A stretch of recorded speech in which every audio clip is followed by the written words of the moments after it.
Wali Kota Makassar, Munafri Arifudin, API, bertindak sebagai inspektur upacara dalam peringatan Hari Lahir Pancasila yang jatuh setiap tanggal 1 Juni. Upacara digelar di Tribun Lapangan Karbosi, Senin 1 Juni. Upacara yang berlangsung hikmat tersebut diikuti unsur Forkopimda, jajaran ASN Pemerintah Kota Makassar, TNI Polri, hingga pelajar. Turut hadir mendampingi, Wakil Wali Kota Makassar Aliyah Mustika Ilham, Sekretaris Daerah Kota Makassar Andi Zulkiflinanda, dan Ketua TP-PKK Kota Makassar Melinda Aksa. API membacakan naskah pidato resmi Kepala Badan Pembinaan Ideologi Pancasila, BPIP, Republik Indonesia sebagai amanat upacara Hari Lahir Pancasila 2026.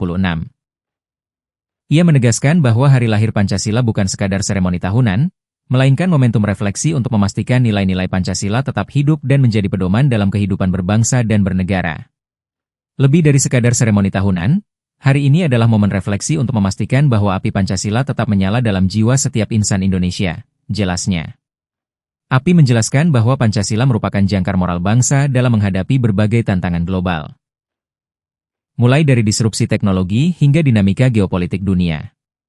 Ia melanjutkan bahwa sejauh ini Indonesia dinilai telah mampu menjadi contoh nyata bagaimana keberagaman dapat dipersatukan dalam satu ikatan kebangsaan yang kokoh. Oleh karena itu, saya mengajak seluruh elemen bangsa, terutama generasi muda sebagai penjaga masa depan, untuk menjadikan Pancasila sebagai ideologi yang hidup. Jangan biarkan nilai-nilai luhur ini hanya menjadi hiasan di dinding kantor atau di teks di buku sejarah, tambahnya. Selain itu, API menyambut pemerintah pusat mengajak seluruh elemen bangsa, khususnya generasi muda, untuk menjadikan Pancasila sebagai ideologi yang hidup dalam tindakan sehari-hari.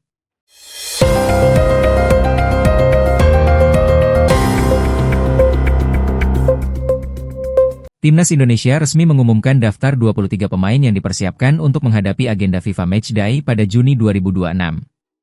Skuad Garuda dijadwalkan menjalani 2 laga internasional melawan Oman dan Mozambik di Stadion Utama Gelora Bung Karno, SUGBK, Jakarta. Timnas Indonesia asuhan John Hartman akan lebih dulu menghadapi Oman pada 5 Juni 2026. Setelah itu, skuad Garuda kembali turun bertanding melawan Mozambik pada 9 Juni 2026. Pengumuman skuad tersebut memunculkan sejumlah sorotan. Salah satunya adalah absennya Kapten tim Jai Idzes yang harus menepi akibat cedera tumit. Bek muda yang lebih sering tampil di level kelompok usia itu mendapat kesempatan memperkuat tim senior dan disebut menjadi salah satu opsi di lini pertahanan. Keputusan tersebut dinilai menjadi bagian dari penyegaran sekaligus penyesuaian komposisi yang dilakukan tim pelatih menjelang 2 pertandingan internasional tersebut. Berdasarkan unggahan akun resmi Timnas Indonesia, berikut daftar skuad untuk pertandingan internasional Juni 2026.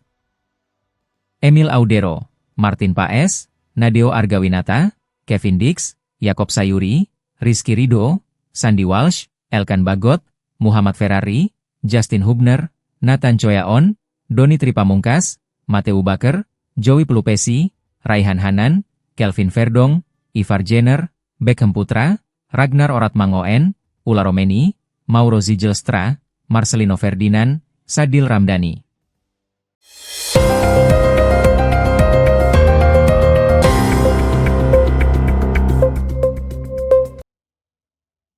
Polda Sulawesi Selatan dan jajaran Polres berhasil mengungkap puluhan kasus penyalahgunaan bahan bakar minyak, BBM, dan LPG bersubsidi sepanjang Maret hingga Mei 2026. Dari serangkaian penindakan tersebut, aparat menyita sedikitnya 229.123 liter solar subsidi, 3.031 liter Pertalite, serta 1.541 tabung LPG ukuran 3 kg. Kapolda Sulsel Irjen Pol Juhandani Raharjopuro mengatakan pengungkapan yang dilakukan selama 3 bulan terakhir menunjukkan masih maraknya praktik penyalahgunaan energi bersubsidi di berbagai daerah di Sulawesi Selatan. Berdasarkan data rekapitulasi barang bukti Polda Sulsel per 21 Mei 2026, aparat turut menyita 1 unit kapal tanker, 2 unit kapal SPOB, 18 mobil tangki, 17 mobil penumpang, 6 unit dump truck, 332 jerigen berisi solar, dan 12 tandon berkapasitas masing-masing 1,000 liter.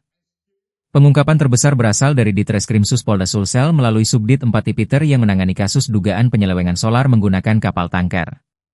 Dalam perkara tersebut, penyidik mengamankan 120 kiloliter atau 120.000 liter solar subsidi yang diduga disalurkan secara ilegal. Selain Ditreskrimsus, sejumlah Polres juga mencatat pengungkapan signifikan. Polres Lu Utara mengamankan 5 liter solar subsidi dan 250 tabung LPG 3 kg. Sementara Polres Toraja Utara menyita 2.706 liter solar dan Polres Wajo mengamankan 1.900 liter solar subsidi.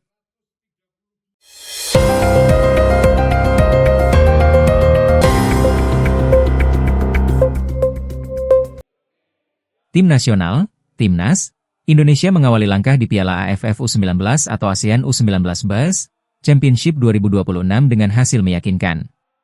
Garuda Muda sukses membungkam Myanmar dengan skor 3-0 pada laga perdana Grup A di Stadion Utama Sumatera Utara, Deli Serdang, Sumatera Utara, Senin malam.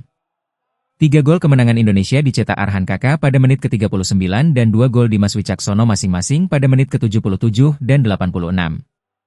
Indonesia membuka keunggulan jelang akhir babak pertama. Arhan Kaka sukses memanfaatkan umpan dari sisi kanan lapangan meski sempat mendapat kawalan ketat dari pemain belakang Myanmar.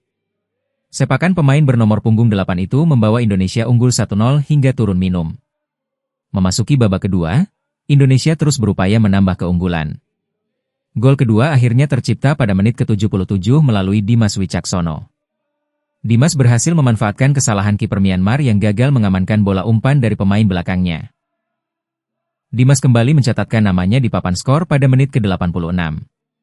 Gol keduanya sekaligus menutup kemenangan Indonesia menjadi 3-0 atas Myanmar pada laga perdana Grup A tersebut. Pelatih Timnas Indonesia, Nova Arianto, mengaku bersyukur atas kemenangan yang diraih anak asuhnya. Menurutnya, sejak awal ia telah mengingatkan para pemain bahwa laga perdana tidak akan berjalan mudah.